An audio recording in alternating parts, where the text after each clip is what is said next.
అందరికీ నమస్కారం అండి. హెచ్మూరుని గ్రామంలో గిరకబండలో రెండో బహుమతి సాధించినటువంటి ఎద్దుల యజమాని ఎద్దులు కూడా మార్కెట్ రావడం జరిగింది. ఎందుకు వచ్చాయని అయితే తెలుసుకుందాం. నమస్కారం అండి.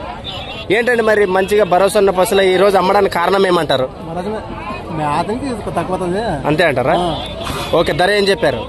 1,40,000 1 43 1,40,000 నెంబర్ ఇప్పుడు 81 21 05 22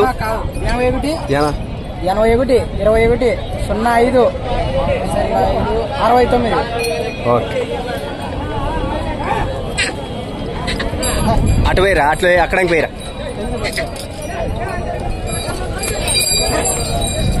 శ్రీరామనవమి కదా, శ్రీరామనవమి సందర్భంగా హెచ్మూరులో ప్రతి సంవత్సరము వెంకటేష్ గారి వారి ఆధ్వర్యంలో గ్రామ పెద్దల ఆధ్వర్యంలో గిరకబండ్లు నిర్వహిస్తారు. ఆ పోటీలకైతే ఈ జత మరి రెండో బహుమతి సాధించింది. మరి ఈరోజు మార్కెట్కి రావడం జరిగింది. ఇంకా అప్పటికి ఇప్పటికి పసలు అయితే కొంచెం పండ్ల కాలం కాబట్టి తగ్గినాయి. మిగతా కూడా మంచిగా అవుతాయి. మరి చెప్పిన రేటు ఫిక్స్ అయ్యాం కాదు, రైతు మరి అన్ని రకాలు కూడా భరోసా ఇవ్వచ్చు. చూసాము కూడా మనము. దయచేసి ఇవి రెండు ఒకే సైడ్ అండి, రెండు వైపులు వెళ్తాయి, ఎక్కడైనా కట్టుకోవచ్చు. ఏమైనా పొడవడం అలాంటివి ఏమైనా ఏం లేదు.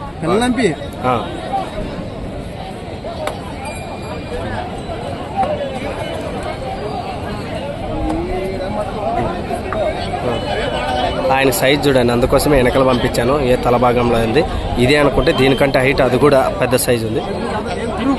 ఓకే, మంచి.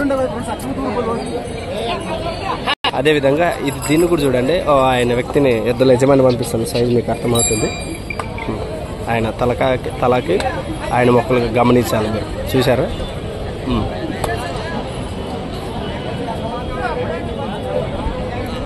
రైట్, చూశారు కదా. మీకు ఎవరికైనా ఇంట్రెస్ట్ నేరు మాట్లాడవచ్చు. 14వ తారీఖు జరిగినటువంటి సెప్టెంబర్ 2025లో ఆదివారం ఎమ్మిగనూరు ఎద్దుల మార్కెట్లో ఈ వీడియో మీకు పరిచయం చేస్తున్నాను. Thank you. మీ పేరు? కళ్యాణ్.